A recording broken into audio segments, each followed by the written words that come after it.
তাহলে আস্তে আস্তে যাবে। বা বড় বাবাটা যদি ওকে বড় কোনো মানে ক্ষতি না করে থাকে তাহলে ইনশাল্লাহ মানে হয়ে যাবে।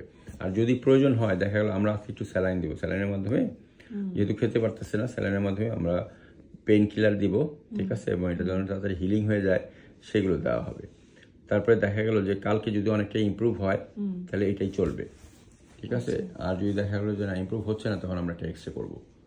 এক্সরে করলে হবে কি হোল বডি এক্সরে করলে তাহলে মেরুদণ্ডে কোনো ব্যথা পেল না, মানে পা মানে 2 পা 4 পায়ে কোনো ব্যথা পাইলো কিনা সেটা দেখা যাবে।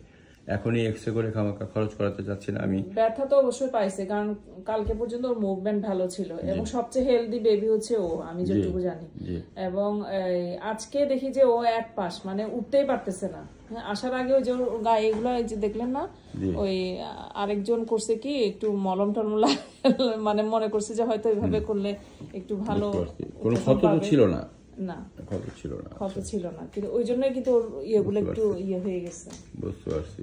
এখন আপনারা চাইলে এক্সরে করতে পারি আমি, কিন্তু বিষয়টা হচ্ছে যে করে দেখা যায় যে কিছু হয়েছে কিনা। এখন এটা আপনার উপরে, আপনি যদি আমি তো বললাম যে এক্সরেটা একদিন পরে করলেও অসুবিধা নাই। এক্সরে করতে মেলা টাকা লাগে, 1500 টাকার মতো লাগবে। মেশিন আসবে, এটা করে তারপর আবার প্রিন্ট আউট করে দিয়ে যাবে, ঠিক আছে। এই হলো বিষয়। তো এখন সেটা একটা বিষয়, এই কারণে ভাবছিলাম যে যদি ধরেন ওকে আমরা মানে আপনার মুখে ওষুধ খাওয়াতে পারবেন,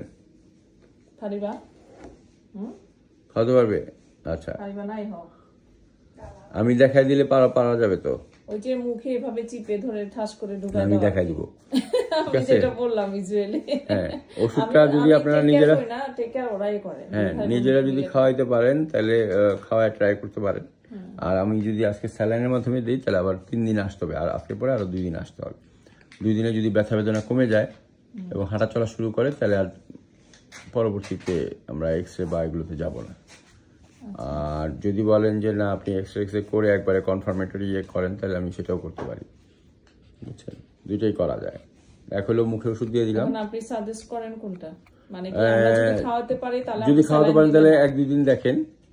যদি দেখেন যে ধরেন কালকে পর্যন্ত দেখলেন যে ইমপ্রুভ হচ্ছে কিনা, যে আমি মুখে যে ওষুধটা দিয়ে দিব সেটাতে যদি ইমপ্রুভ হয়ে যায় তাহলে তো আর আপনার স্যালাইন বা এক্সরে যাইতে হইলো না। আর যদি যেহেতু তার এই যে মানে মেরুদণ্ডে তার ব্যথা আছে, সে দাঁড়াইতে পারতেছে না, দেখেন না যে দিয়ে দিলে সে পড়ে যাচ্ছে, নার্ভের সমস্যা, বুঝছেন। তাহলে হয় মেরুদণ্ডের ভিতরে স্পাইনাল কর্ড থাকে, স্পাইনাল কর্ডে যদি কোনো কারণে আঘাত লাগে তখন এরকম পুরো বডি অবশ হয়ে যায়, বা মাথায় যদি আঘাত পায় কোনোভাবে। আচ্ছা, তুই